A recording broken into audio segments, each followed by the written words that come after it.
sini kami akan memaparkan materi mengenai hasil belajar dan domain hasil belajar. Nah, jadi untuk lebih jelasnya lagi akan dijelaskan oleh Dwi Putri Febrianti. Baiklah teman-teman, langsung saja di sini saya akan menjelaskan mengenai pengertian dari hasil belajar. Menurut KBBI atau Kamus Besar Bahasa Indonesia, hasil belajar itu memiliki beberapa arti. Yang pertama, sesuatu yang diadakan oleh usaha. Yang kedua, pendapatan perolehan.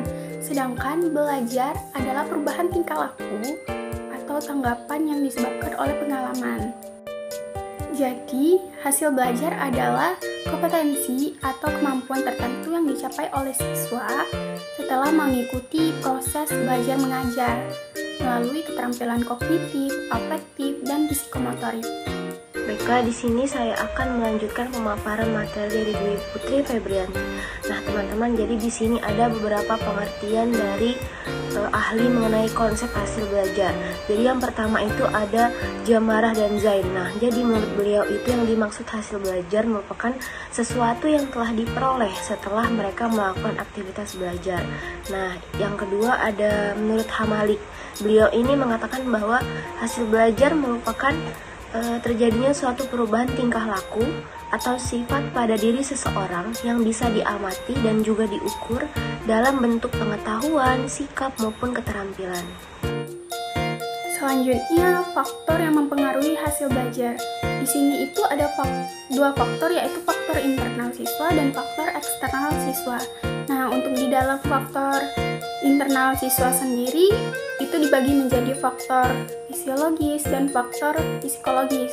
Untuk faktor fisiologis itu seperti kondisi kesehatan dan kebugaran fisik serta kondisi panca indera, terutama penglihatan dan pendengaran. Nah, untuk faktor fisiologisnya itu seperti minat, bakat, intelijensi, motivasi, dan kemampuan-kemampuan kognitif seperti kemampuan persepsi, ingatan, berpikir, dan kemampuan dasar pengetahuan yang dimiliki. Selanjutnya, faktor instrumental. Yang termaksud faktor instrumental antara lain gedung atau sarana fisik kelas, sarana atau alat pembelajaran, media pembelajaran, guru dan kurikulum atau materi pembelajaran, serta strategi pembelajaran. Teman-teman, di sini saya akan melanjutkan lagi pemaparan materi dari Dwi Putri. Nah, jadi teman-teman bisa kita lihat di sini ada macam-macam jenis penilaian. Jadi yang pertama itu ada penilaian formatif. Nah, jadi penilaian formatif ini merupakan sebuah penilaian yang bisa dilaksanakan pada akhir suatu program belajar mengajar untuk dapat melihat sesuatu tingkat keberhasilan pada proses belajar mengajar itu sendiri. Nah, yang kedua ada penilaian sumatif. Jadi penilaian sumatif ini merupakan sebuah penilaian yang dilakukan pada akhir sebuah unit program, yaitu program akhir catur bulan, program akhir semester, dan program akhir tahun. Nah, jadi penilaian ini tuh lebih berorientasi kepada sebuah produk dan bukan pada sebuah proses. Jadi yang ketiga ini ada penilaian diagnostik. Nah, jadi sebuah penilaian ini yang bertujuan agar bisa melihat suatu kelemahan-kelemahan pada siswa serta beberapa faktor dari penyebabnya. Nah, untuk yang keempat itu ada penilaian selektif, adalah sebuah penilaian yang memiliki tujuan untuk suatu keperluan seleksi. Contohnya bisa pada ujian saringan masuk universitas. Nah, yang kelima ada penilaian penempatan. Jadi penilaian penempatan ini dilaksanakan agar dapat mengetahui suatu keterampilan prasyarat yang dibutuhkan bagi suatu program belajar dan juga penguasaan belajar seperti pada yang diprogramkan saat sebelum memulai kegiatan belajar mengajar dan untuk program itu sendiri. Selanjutnya ada fungsi hasil belajar. Jadi di fungsi hasil belajar ini terdapat 3 fungsi dasar, yaitu fungsi dasar psikologis, fungsi dasar diktatis, dan fungsi dasar administratif. Nah, untuk fungsi dasar psikologis ini terbagi lagi menjadi 2, yaitu dari segi anak dan dari segi pendidikan. Nah, selanjutnya pengertian dari domain hasil belajar. Jadi teman-teman, menurut Purwanto ini, domain hasil belajar merupakan perilaku-perilaku kejiwaan yang akan diubah dalam proses pendidikan. Nah, perilaku kejiwaan ini meliputi domain kognitif, afektif, dan psikomotorik. Jadi, teori belajar Bloom merupakan salah satu teori aplikasi dalam psikologi secara kognitif. Nah, jadi secara singkat, taksonomi atau metode membuat urutan pemikiran dari tahap dasar ke arah yang lebih tinggi. Dalam taksonomi Bloom ini, tujuan pembelajaran itu dapat diklasifikasikan menjadi 3 ranah atau domain, yaitu yang pertama ada ranah kognitif, berkenaan dengan kemampuan dan kecakapan intelektual berpikir. Kemudian yang kedua ada ranah afektif. Nah, ranah afektif ini berkenaan dengan sikap, kemampuan, dan penguasaan segi-segi emosional, yaitu meliputi perasaan dan nilai serta juga sikap. Kemudian yang terakhir ada domain psikomotorik. Nah, domain psikomotorik ini berkenaan dengan suatu keterampilan gerak atau gerakan fisik. Baiklah, saya akan melanjutkan pemaparan materi dari Anissa Wulandari mengenai tujuan dari pembelajaran taksonomi Bloom. Nah, yang pertama itu ada domain kognitif. Jadi, domain kognitif adalah tujuan pembelajaran yang berkaitan dengan pengembangan aspek intelektual siswa melalui penugasan, pengetahuan, dan informasi. Nah, generalisasi dan prinsip merupakan hal yang penting untuk proses pembelajaran pada tahap yang lebih tinggi. Semakin kuat seseorang dalam menguasai pengetahuan dan informasi, maka semakin mudah orang tersebut dalam melaksanakan aktivitas belajar. Nah, jadi di sini Bloom itu membagi domain kognitif menjadi 6 tingkatan, yaitu pengetahuan, pemahaman, aplikasi, analisis, dan evaluasi. Nah, untuk pengetahuan, jadi pengetahuan ini berisi kemampuan untuk mengenali dan mengingat kembali peristilahan, fakta-fakta, gagasan, pola, urutan, dan metodologi. Contohnya itu seperti peserta didik dapat menghafal surat Al-Fatihah, menerjemahkan dan menuliskannya secara baik dan benar sebagai salah satu materi pelajaran kedisiplinan yang diberikan oleh guru pendidikan agama Islam di sekolah. Yang kedua yaitu pemahaman atau comprehension. Nah, di dalam pemahaman ini meliputi kemampuan untuk menangkap arti dari sesuatu hal yang telah dipelajari. Contohnya, peserta didik atas pernyataan guru PAI dapat menguraikan tentang makna kedisiplinan yang terkandung dalam surat Al-Asr secara lancar dan jelas. Nah, yang ketiga itu yaitu aplikasi.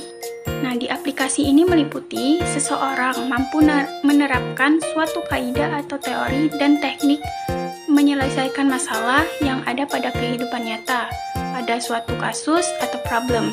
Nah, contohnya itu seperti peserta didik mampu memikirkan tentang penerapan konsep kedisiplinan yang diajarkan Islam dalam kehidupan sehari-hari, baik itu di lingkungan keluarga, sekolah, maupun masyarakat. Nah, yang keempat itu analisis. Dalam tingkat analisis ini, seseorang sudah mampu membagi suatu hal dari yang kompleks ke bagian yang lebih sederhana atau menyelesaikan sesuatu yang kompleks ke bagian yang lebih sederhana. Contohnya, peserta didik dapat merenungkan dan memikirkan dengan baik tentang wujud nyata dari kedisiplinan seorang siswa di rumah, di sekolah, dan dalam kehidupan sehari-hari di tengah masyarakat sebagai bagian dari ajaran Islam. Yang kelima itu ada sintetis. Pada tingkatan sintetis ini, seorang mampu mengumpulkan komponen yang sama guna membentuk suatu pola pemikiran baru. Contohnya, peserta didik ini dapat menulis karangan tentang pentingnya kedisiplinan sebagaimana telah diajarkan oleh Islam. Nah, yang terakhir ini ada evaluasi. Jadi, evaluasi adalah kemampuan untuk membuat pemikiran berdasarkan kriteria yang sudah ditetapkan. Kriteria tersebut dapat berupa kriteria internal maupun kriteria eksternal. Contohnya, peserta didik mampu menimbang-nimbang tentang manfaat yang dapat dipetik oleh seseorang yang berlaku disiplin dan dapat menunjukkan mudaratnya atau akibat negatif seseorang yang bersifat malas atau tidak disiplin. Sehingga pada akhirnya sampai pada kesimpulan penelitian bahwa kedisiplinan merupakan perintah Allah Subhanahu wa Ta'ala yang wajib dilaksanakan dalam kehidupan sehari-hari. Nah, jadi di sini saya akan melanjutkan dari Dwi Putri Febrianti. Yang kedua ada domain sikap atau afektif. Nah, jadi domain sikap atau afektif ini merupakan domain yang berhubungan dengan penerimaan atau apresiasi seseorang terhadap suatu hal. Domain afektif ini bersentuhan dengan aspek psikologi yang sulit untuk didefinisikan pada bentuk tingkah laku yang dapat diukur dengan spesifik. Dari domain afektif tadi dibagi lagi menjadi 5 bagian, 5 ranah afektif. Yang pertama itu ada penerimaan. Jadi penerimaan ini tuh meliputi kesediaan untuk menerima fenomena yang terjadi di lingkungan. Contohnya ketika mendengar pendapat orang lain, kemudian juga mengingat nama orang lain. Nah, kemudian yang kedua ada tanggapan. Tanggapan ini memberikan reaksi terhadap fenomena yang terjadi di lingkungan. Tanggapan tersebut dapat berupa persetujuan dan kesediaan. Contoh pada saat berpartisipasi dalam diskusi kelas. Kemudian yang ketiga ada penghargaan. Nah, penghargaan ini berkaitan dengan harga atau nilai yang diterapkan suatu objek, fenomena atau tingkah laku. Contohnya kegiatan korporat sosial yang sesuai dengan nilai yang berlaku dan komitmen suatu perusahaan. Kemudian yang terakhir itu ada pengorganisasian dan karakterisasi. Nah, jadi pengorganisasian ini merupakan untuk memadukan nilai-nilai yang berbeda, menyelesaikan konflik dan membentuk suatu sistem.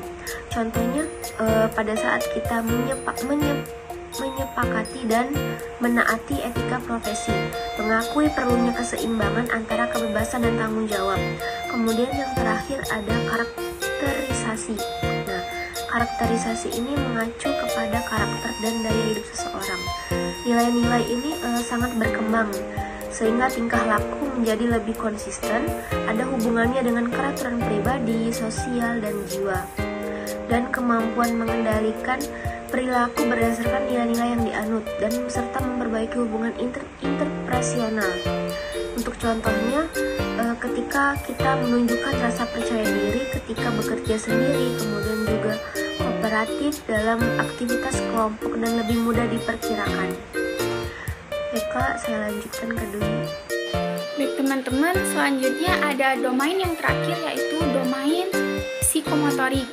Nah, domain psikomotorik atau yang lebih dikenal dengan domain keterampilan adalah domain yang menggambarkan kemampuan atau keterampilan seseorang yang dapat dilihat dari unjuk kerja atau performance. Nah, bisa teman-teman lihat di sini bahwa ranah psikomotorik itu ada 5, yaitu peniruan, manipulasi, ketetapan, artikulasi, dan pengalamiahan. Nah, untuk peniruan. Nah, peniruan ini terjadi ketika siswa mengamati suatu gerakan, mulai memberi respon serupa dengan yang diamatinya, mengurangi koordinasi dan kontrol otot-otot saraf. Peniruan ini pada umumnya dalam bentuk global dan tidak sempurna. Baiklah teman-teman, mungkin itu saja pemaparan dari kelompok 12. Semoga apa yang kami sampaikan bisa kalian terima. Kami mohon maaf bila ada salah kata, dan kepada Allah kami mohon ampun. Kami akhiri. Wassalamualaikum warahmatullahi wabarakatuh.